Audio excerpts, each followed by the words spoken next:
Okay, great. Thank you very much. So we're going to begin our Q&A. We'll be asking questions of the presenter, and the audience is able to ask questions as well. I just want to explain to everyone how that works. So we don't take questions directly from the chat. Instead, we ask everyone to virtually raise their hand. If you're not sure how to do this, what you need to do is click on the reactions button on the bottom right of the Zoom window, then click on the raise hand function in the menu that pops up. We will then take questions in the order in which they were received. When it's your turn, we will unmute you and prompt you to state your name, where you are from, and ask your question. We ask that everyone keep their questions brief and on topic. We will then mute you.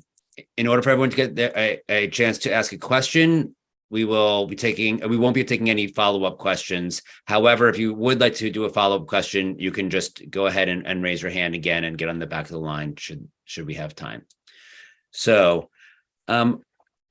why do you think governments, countries, and individuals haven't done these types of things already, and how will we make that change? How will we get them to change their current behavior?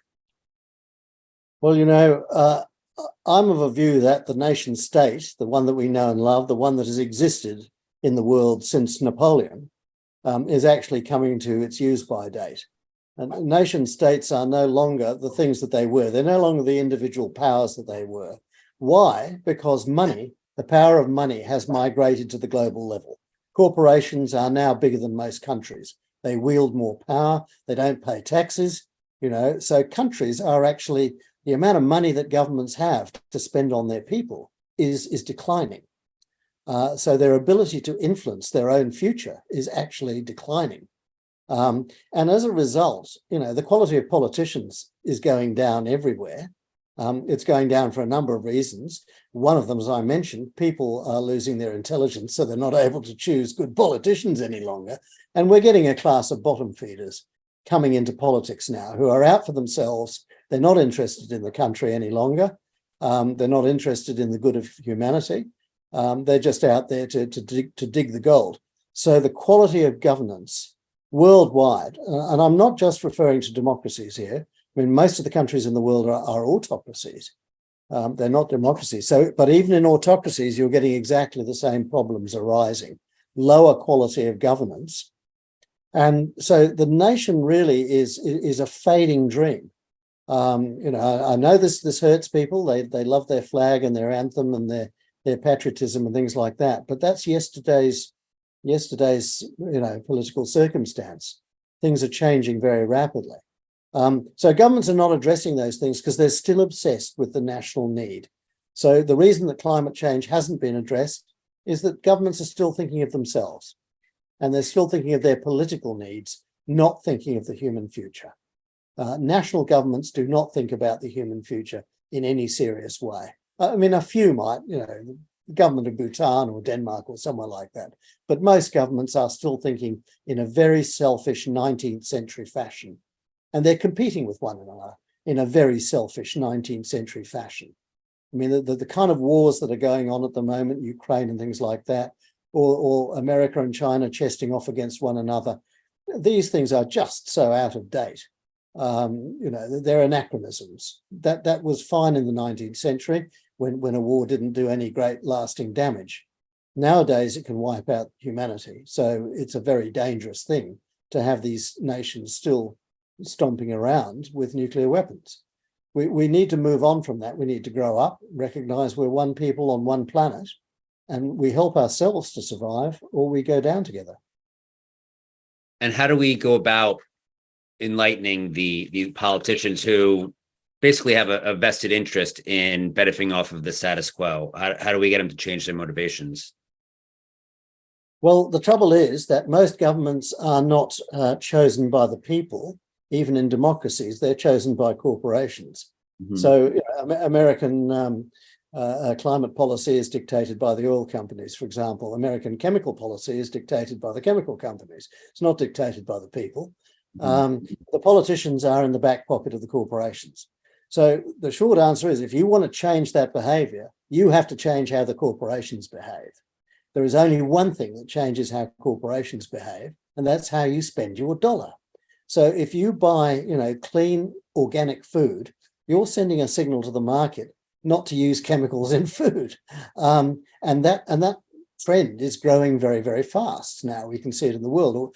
The demand for organic food is expanding out of sight because as more and more consumers wake up to the poisons that they're ingesting and feeding to their kids, they're going to the supermarket and demanding more organic food, and the supermarket is getting the message, or they lose money.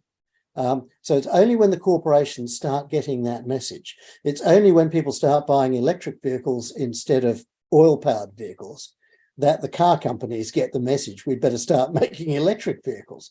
So really, we can change the gravity of human corporate greed if we actually want to.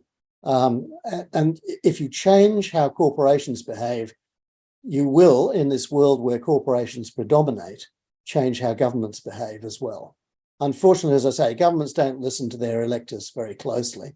They listen just enough to get themselves re-elected if they're democracies, and they listen just enough not to have an internal revolution if they're autocracies.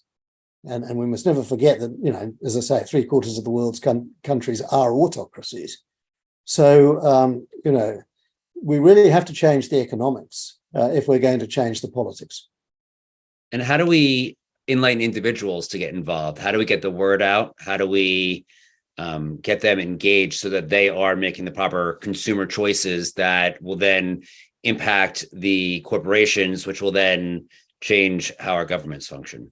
Yeah, there's a tremendous amount of good information coming forth now from well-meaning organizations. In America, you've got the Environmental Working Group, for example, that tells you which vegetables to buy and which ones not to buy because they've got chemical poisoning. There's lots of organizations telling you which lipstick or cosmetics to buy, which are toxic and which are not toxic, and so forth. So this information is now starting to pour forth. And it's getting easier and easier. So that there are apps you can get on your smartphone. You can go into the supermarket and scan the barcode, and that will tell you how toxic that can of food is, as opposed to the next door can of food that says organic on the can. So this information is starting to come forth as a result of consumer demand. But the other thing that's happening, and I'm on Twitter and other social media, people are exchanging information about these things at light speed around the world. So the information of what a group of well-meaning mums in America is doing to stop poisoning their kids gets out onto the internet, spreads around the world. There are people copying it in Africa, in Asia, in South America. This information is moving like wildfire. So people are starting to have this global discussion of how do we make it a safer, healthier environment. And there's dozens of groups, the Breast Cancer Association in America, for example, gives you very good advice about which chemicals to avoid if you want to avoid breast cancer. And that advice, of course, is on the internet, which means that it's accessible to everybody. And it's being shared by, female groups around the world. So this kind of stuff is getting out there now. It's a slow process, but I believe that consumers are becoming much more informed about the toxicity and the climate dangers involved in consuming certain products as opposed to other products. So I do think it's starting to happen. You just have to look at the renewable energy revolution and how quickly it's taken off just in the last 5 years. It's exploded and it's continuing to explode. And then say to yourself, what's the renewable food revolution going to look like? It's going to look even more exciting. They will be growing food on the roof of your favorite restaurant. They will be growing food on the roof of the hospital when you've had an operation and you want to recover. They will be growing renewable food, fresh, healthy food, and of a huge variety. I mean, there's 30,000 edible plants on this planet, and we currently eat 300 of them, right? We're eating 1% of the available good nutrition on this planet, which is just ridiculous for an industrial society. So once people start growing those things in your street, in your city, in your suburb, the world starts to look a much more encouraging place. And we have preventative medicine. So instead of everybody catching cancer, which is the state of play now, and then trying to cure it with some very expensive poisonous chemicals, we put a lot more effort into the prevention of disease instead of the horrible medical model that we've got now, which is run by the pharmaceutical companies, where they just want you to take a chemical that won't cure you, but it might make you live a bit longer so you can buy more chemicals. So really, I mean, that's a very cynical approach to things. Why don't we just feed people on fresh food that hasn't been contaminated and avoid that problem? And I see a lot of your sponsors are doing exactly that, and that's what's going to happen. So a lot of the people speaking for the Real Truth About Health conference are in the plant-based community. I've been part of this community as well.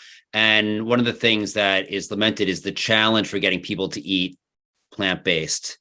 So, just for their own health. So they have a vested interest in their own well-being. They have a vested interest in the health of their children and their loved ones. And that's not motivating them. How do you see people getting motivated by the larger picture? People get motivated by the same thing that's motivated them for 2,000 years or more: fashion, right? If more and more people are doing it, if it becomes fashionable to do it, to dress in chemical-free clothing or something like that, to eat vegetable foods and exotic vegetable foods, and as I pointed out, there's a huge array of exotic vegetable foods that people have never heard of. That's what makes things catch on. People notice what other people are doing. They get told about it on the media. They become interested. Cooking these days is one of the world's great sports. The media is jammed with cooking programs and recipes in magazines and things like that. The opportunity to put good nutrition information into that is vast. And I'm finding, I've been asked to address several chefs' conferences, because chefs these days, they know how to produce beautiful food, but they don't know much about the nutrition side of things and the health side of things. But they're starting to inquire about that, and they're starting to inquire about the sustainability. So was it produced with toxic chemicals? How was it farmed? What did the farmer do about it? So that's one thing I would say. The other thing is a comment from my life as an agricultural journalist, which was over 50 years. And a lot of people are lecturing people on the need to become vegan and to get livestock foods out of the diet. I don't agree with that, because worldwide, over history, livestock and plants produce a very wonderful synergy that produces a good variety of foods, and it recycles nutrients, right? The poo from the livestock fertilizes the fields and so on. The whole African economy was based on that till modern agriculture came in, So these are very viable, sustainable, regenerative systems. You need livestock in that system. I don't believe in lecturing people that they have to eat this or they have to eat that. That puts them off. People don't like being told what to put in their mouths. That's why people don't like big corporations telling them that they have to eat things as well, because they suspect that the big corporations are motivated by money, and they're probably right. So, they don't like being lectured to eat GM food by some big bloody cornflake company. So people are questioning that, and they've every right to do so. But we need a mixed diet. We are mixed feeders. Look at our teeth. We're not vegetarians like sheep. We haven't got sheep's teeth. We've got wolves' teeth or dog's teeth or something. We're used to eating mixed foods over millions of years. But you don't have to be cruel to livestock. You do not have to farm livestock on the Henry Ford model that was developed in the United States and elsewhere, where you torture livestock in large barns and things like that. That's a disgraceful form of agriculture. Livestock should be able to roam free, and they should be part of the natural ecosystem of a regenerative farm. If people want to eat them, fine. If they don't want to eat them, fine.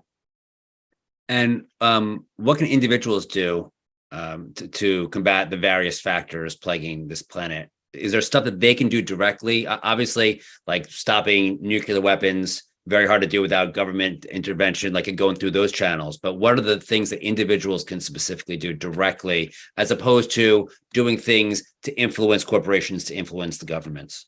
Well, actually, there's a ton of things you can do to stop nuclear weapons as well. I mean, the Doctors Against Nuclear Weapons, all sorts of environmental groups and things like that can give you a long list of things that you can do to try to dissuade your government from destroying the world. So there is actually quite a lot we can do. It's a bit harder in an autocracy than it is in a democracy, but really we have to persuade them, first of all, to climb down from their current positions. But look, we've almost got rid of chemical weapons. There's been a remarkable, destruction of chemical weapons in the last 10 years.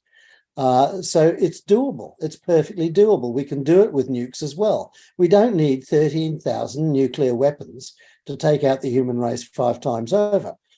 So that is doable. But what can we do? Look, there's a long, long list of things that we can do. But number one, at the top of the list, if you wanted to reduce your climate impact, have one less child. The biggest thing you can do is have one less child, or have no children and buy a poodle. Why? Because the poodle is never going to want to go to Harvard. It's never going to want to own a Ferrari. It's never going to have a carbon footprint like a child. So if we actually want to reduce our impact on the earth, our impact in chemical terms, in energy terms, and so on, let's get the human population back down to a sustainable level. And just for everyone's information, the scientific consensus is that a sustainable level is around about 2.5 billion people. So that's about what the population was when I was born, okay, in 1950. That's a sustainable population at current standards of living. Okay, so it all depends on how much material consumption you have. But basically, the Earth can support 2 billion people indefinitely at modern levels of consumption, provided there's only 2 billion of us. Anything else means we are into overshoot. And overshoot means we are into potential catastrophe. And that's what you've got to bear in mind, that the alternative to not getting the population down is far worse than reducing the population. So you mentioned not wanting to tell people what to do. How do you get people to, if they're inclined to have their whatever number of kids, they want 3 and they want 3, they don't want 3 minus 1. How do you convince people to have 3 minus 1 or 2 minus 1? Well, women used to have 8 babies each. I mean, back in my grandparents' time, 8 to 12 was a pretty common family. So they've already done that, haven't they? And they've done it voluntarily. Nobody told them to stop having 12 children and have only 2 children. But they have done it. Now, that has been done not by men, but by women. Women have made this decision autonomously. They have decided it's much better to raise 2 children healthily and educate them well so that they in turn can go on and have children than it is to have 12 children and have half of them die from preventable disease or something. So, basically, if you want to perpetuate your family, your genes and things like that, have 2 children and raise them well, and you will have much more, ancestry, also progeny, down the line than if you have 12 children and a lot of them die unpleasantly. So, we just need to rethink. We're not cave people any longer. We're not living in the medieval world when children are farm labor and stuff like that. We don't need that stuff. Ask the Chinese girls, ask the Japanese girls. In fact, ask the girls of any of the Asian countries what they're doing. And they're telling you that I'm not getting married. I'm not having kids, or I'm having very few kids. They're with it, and nobody forced them to do it. It's a decision they came to autonomously. So women are leading the world out of the most dangerous period of its history, when the population has expanded way beyond what the Earth can carry in the long run. And so women are doing this without asking, without consulting the blokes, right? And you look at the people who are lecturing you on population, they're all male, they're politicians, they're journalists, they're priests, they're all fuddy-duddy old men in grey cardigans, and they really, they know nothing about it. They're obeying the instincts of 1,000 years ago. They're completely out of touch with the modern world. If we want humans to survive, and I presume we do, let's have less of them and have them survive better. So thank you. You discussed, you talked about a creative economy. What would a job look like in a creative economy? A job might look like your job now. I mean, it might look like my job. It's an arts economy. It's a sports economy. It's a caring for people economy. We're going to need a lot of carers. I mean, 1 in 4 humans is brain damaged now.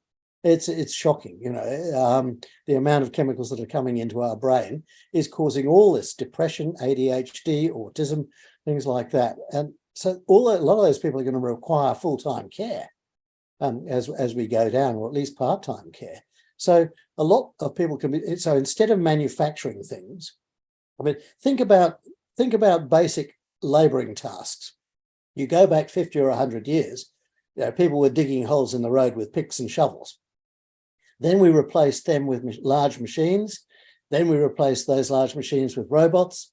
So a lot of the manual tasks of labour of yesteryear are now being done by machines. AI is going to replace doctors, lawyers, journalists, you name it, in the next 10 years. It's going to be quite shocking. When you consult the doctor, you'll be consulting a computer. But basically, things are going to change pretty rapidly in that space. So the creative economy is one where humans are free to use their minds. Our mind is the best thing, is the best part of us. So we'll be entertainers, we'll be artists, we'll be scientists, researchers, we'll be tourist guides, you name it, but we will not be digging things up and making things, because robots will have taken care of all of that. And we don't need to dig things up any longer. As I mentioned, we can just recycle the old stuff. And we can recycle our entire cities these days. Cities, you can grind up all the bricks and the glass and the old concrete and turn it back into new things. So, it can be done.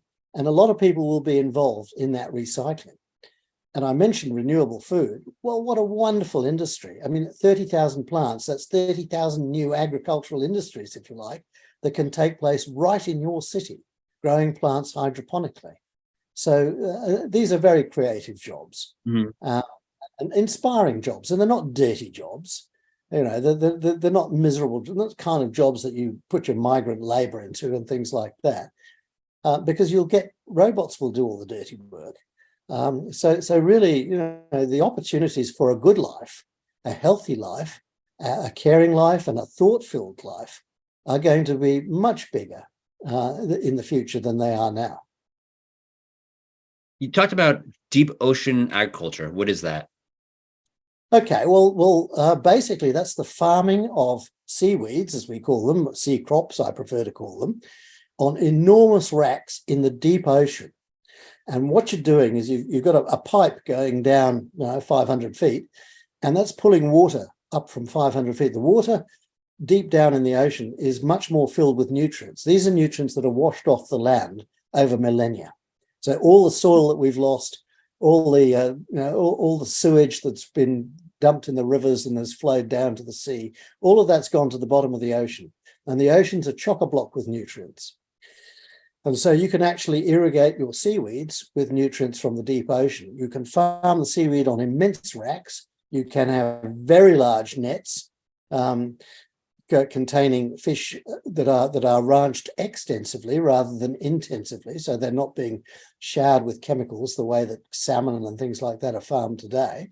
So you're not creating chemical pollution. You're not creating nutrient pollution. These things are storm-proof. They've tested them up in hurricane conditions and things like that. They float just under the surface of the sea, and you use the sunlight to create. So that's seaweed's terribly useful stuff. It makes good food. It makes good livestock feed. You can make your t-shirt out of seaweed if you want to. You can make an enormous array of products out of seaweed. Your shaving cream, wine, beer, cheese, all of these things contain things from seaweed.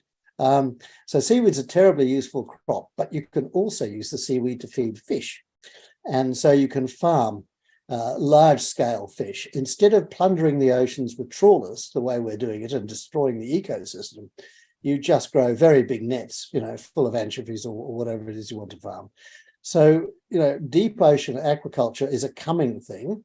It's the technologies are there now, but the large scale, the upscaling of the development is still ahead of us. But agriculture's come from nowhere in the last 7,000 years, farming the land. Why should we not farm the oceans? And the nice thing about farming the oceans, if you're farming the deep oceans, you're not displacing anything else. If you farm the land, you're displacing the Amazon rainforest. You're clear felling Southeast Asia. If you farm the land, you're ploughing an awful lot of trees and species under, and terribly destructive practice. So, but if you farm the deep oceans, maybe the marlin have to move 5 miles to the right, but there's not going to be a big displacement. And the other thing about an ocean farm is it's in 3 dimensions. So 1 kilometre of ocean, can produce 10 times the food of 1 square kilometre of land, of crop or livestock. So it's a much more efficient way to farm. You can produce vastly more food from a much, much smaller area because you're farming in 3 dimensions. You're farming into the depth of the sea, maybe a couple of 100 feet.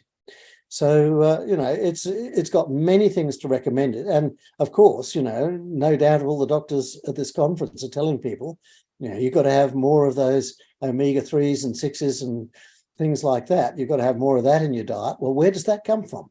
It comes from seaweed, algae, which the fish eat, and they accumulate omegas, and then we eat the fish to, not get a heart attack.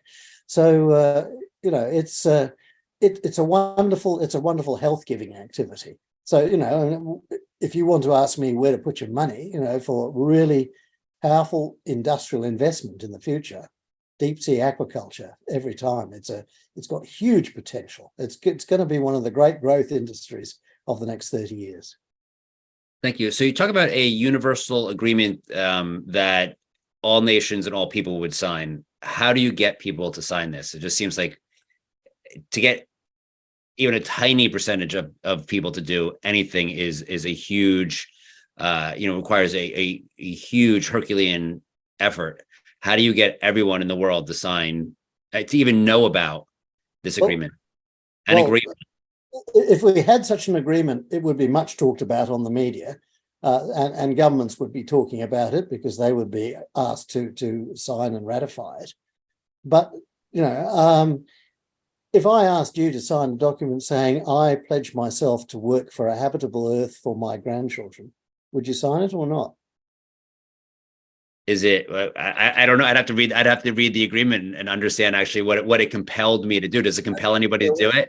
Or poisoning, no more disrupted climate. That's what it would say. So all of the 10 threats would be embodied in the agreement. But look, I reckon an awful lot of people would sign it just because they love their grandkids, and they love the idea of an earth that is being restored to a beautiful natural condition beyond the hell that we're making of it. And I don't think you'd have to force people to sign this at all. I think that, the swim of human history would do it for you. People are very dissatisfied with the performance of their governments now. Look at these poor kids being jailed in Britain for protesting over the climate and other things at the moment. And that's where we're at the moment, where these fascist governments are locking up our children because they want a future, because they want to be able to live on the planet. For heaven's sake, how mad are they? And I agree with that. So how do we get those, what you call fascist governments, to sign? And then, I won't presume that you're familiar with American politics, but here, environmentalism is a dirty word with half the country. So, they think that it's people think that it's a conspiracy to take away their rights, to take away their cars and whatever. How do you get the information to them in a way to those people who don't necessarily agree with you, who aren't going to just sign off right now? How do you get them how do you pass the information on to them so that they don't see it as an assault on their freedom, that they don't see it as an assault on their rights, and that they would be inclined to support such an agreement? Well, the way we share information in our society, and in America especially, is via media and social media, principally, but also around the family meal table and in other places. So a lot of this is happening voluntarily. Look, in America, frightened corporations have taught Americans that it's bad for profit and it's bad for your shareholder dividends, if you protect the environment, or if you stop polluting the atmosphere, or if you stop killing people with chemicals, it's bad for the environment. And that kind of philosophy has engrafted itself on American politics. But there are many, many highly intelligent Americans, and I presume a lot of them are listening to your conference right now, who know that this is not the way to go. And, and boy, do their kids know. The kids of the world are getting a really bad deal here. They're being handed a planet in its death throes in terms of its habitability.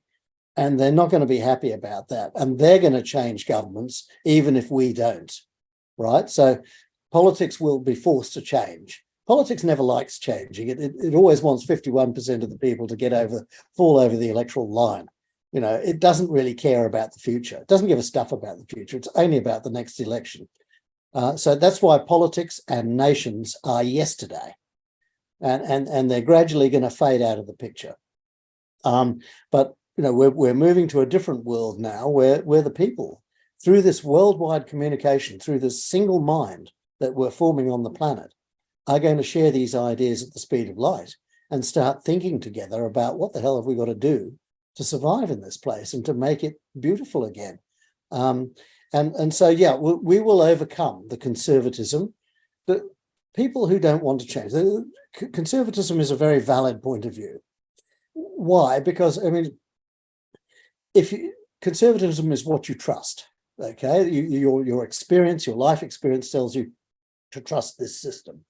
And you don't want to change too quickly because change often brings not only discomfort, but sometimes bad things. So, that's why conservatism it's a natural human instinct, and, but it has to evolve as the planet itself is changing. The point about climate change is it's the physics of the atmosphere that's doing this. And there's not a damn thing that politics or money can do about it. Physics is going to dictate the future of the Earth. Physics, biology, and chemistry are going to dictate what happens to human beings, whether we like it or not. Now, we better get with the bloody program, or it's going to become very unpleasant. And I consider that there probably will be some catastrophic events over the next 30, 40 years. And these will be the wake-up call that will inspire people to action. I think the young people are already getting motivated. As we've seen in Britain, they're prepared to go to jail over it. They're prepared to go to jail in Australia to stop the coal mines and things like that. So yes, it's happening. The new generation is going to reject those old precepts that you described. And that's going to dominate the political agenda in many countries, including China, India, Russia, you name it. Young people are going to change the way that things are done. So, it may not be happening fast enough. That's the only problem.